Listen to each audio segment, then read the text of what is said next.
दोस्तों, गांव और देहातों में बहुत सी कहानियां प्रचलित हैं, खासकर अब बीती कहानियां जो किसी न किसी के साथ घटित हो, जो बहुत ही डरावनी और बेहद ही रोचक होती है। ऐसी ही कहानी एक मेरे गांव की भी है, जिसे हम आज आपको सुनाने वाले हैं। लेकिन उससे पहले अगर आपने हमारे चैनल को सब्सक्राइब नहीं किया है तो सब्सक्राइब कर लें और साथ ही साथ बेल आइकन भी दबा दें ताकि हमारे वीडियो की नोटिफिकेशन आपको जल्द मिले। तो चलो बढ़ते हैं आज की कहानी की ओर। दोस्तों, यह कहानी यूपी के रहने वाले कोसी जिले के मेरे नाना जी की है। वैसे तो वो एक फार्मर थे, लेकिन वो पहलवानगिरी भी किया करते थे। मेरे नाना जी का नाम दामोदर था और वो अपने दोस्त से एक बार शर्त लगा लेते हैं जिनका नाम नंदन था।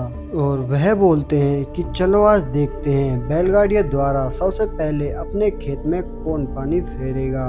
इस पर नंदन जी भी हाँ बोल देते हैं कि चलो देखते हैं। तो फिर क्या था, मेरे नाना जी दामोदर जी ने सुबह तड़के खेत पर जाने की तैयारी कर ली। लेकिन उस टाइम रात के 2 बजे थे और मेरे नाना जी को लगा कि सुबह हो चुकी है और खेत पर चलने का टाइम भी आ गया है। उस समय टाइम देखने के लिए घड़ी और मोबाइल का इतना चलन नहीं था। लोग अंदाजन ही समय का पता लगाया करते थे। सर्द की ओर में वो गांव से खेतों की ओर तेजी से बढ़े जा रहे थे। जोश जोश में अब वो गांव की गलियों से निकलकर बहियार आ चुके थे। बहियार यानी गांव से बाहर आ चुके थे और अब उनके चारों तरफ गली मोहल्ला या मकान कुछ भी नहीं था। उनके चारों तरफ अब खूंखार जंगल और खेत खलियान ही नजर आ रहे थे। सर्दियों का मौसम था, जिसके चलते चारों तरफ धुंध या कोहरा ही नजर आ रहा था। और मेरे नाना जी अपने हाथ में ली हुई एक बंडी के सहारे से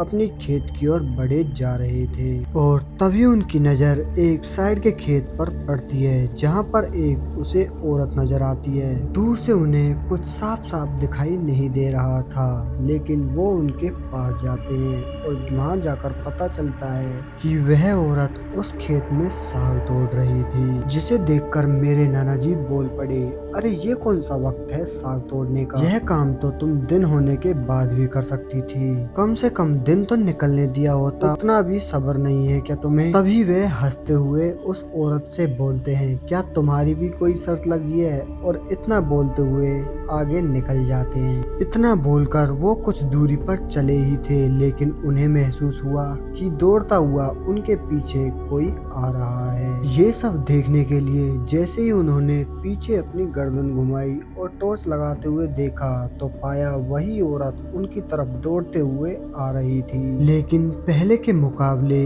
इस बार वह औरत और भी ज्यादा लंबी लगने लगी थी और साथ में भयानक भी। और पता नहीं कैसे उसने अब कपड़े भी कुछ अजीबो-गरीबो तरीके के पहन रखे थे। और उन्हें यह समझने में बिल्कुल भी टाइम नहीं लगा कि यकीनन यह एक चुड़ैल ही है। मेरे नाना जी मन ही मन बहुत ही ज्यादा घबराने लगे और सोचने लगे आज कैसे बचा जाए। और जैसे ही मैंने उस चुड़ैल के मुंह की तरफ बैटरी लगा कर देखा, तो मेरे प्राण वहीं के वहीं सूख चुके थे, क्योंकि उसका चेहरा बहुत ही ज्यादा डरावना था। अब वह चुड़ैल उनसे 2 या 3 कदम की दूरी पर ही थी। लिहाजन वह चुड़ैल मेरे पास आने की बजाय मेरे से 2-3 कदम पीछे ही रुक गई। और अचानक से उस चुड़ैल के बाल उसके पीछे से उसके चेहरे के सामने आ गए। तभी चुड़ैल अपनी डरावनी आवाज में बोली कि तेरी हिम्मत कैसे हुई मुझे टोकने की? मैं यहाँ 20-30 सालों से रह रही हूँ,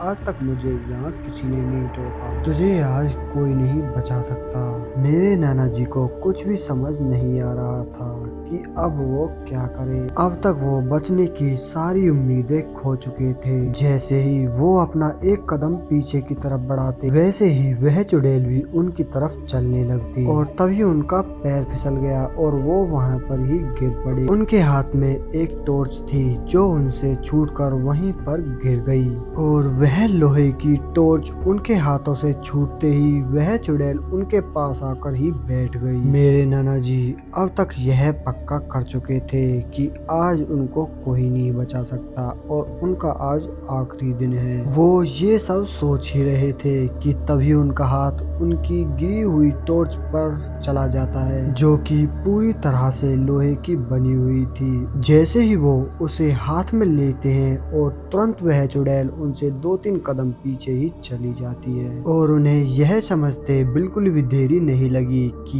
यह चुड़ैल उस लाइट की वजह से उनके पास नहीं आ रही है। उस टाइम मेरे नाना जी को वह एक मामूली टॉर्च नहीं बल्कि एक जीवन रक्षक बन चुका था। उन्होंने उस टॉर्च को दोनों हाथों से बड़ी अच्छी तरह से पकड़ लिया कि कहीं अब यह दोबारा से ना छूट जाए। अगर यह अब की बार छूट गई तो पक्का यह चुड़ैल मेरी जान लेकर ही रहेगी। तभी वह उस लोहे की टॉर्च को लेकर उस चुड़ैल के सामने चल दिए। वो कुछ दूरी पर चले ही थे कि तभी वह चुड़ैल वहां से गायब हो गई। दोस्तों, आपने बहुत बार सुना भी होगा, हमारे बुजुर्ग कहते हैं कि ऐसी दुष्ट आत्माएं लोहे से बनी चीजों से बहुत दूर भागती हैं। दोस्तों, इस एपिसोड में बस इतना ही। मैं आपका दोस्त सुनील कुमार विदा लेता हूँ आपसे। मिलता हूँ आपको बहुत जल्द एक और ऐसी सच्ची घटना के साथ। तब तक के लिए बाय एंड टेक केयर।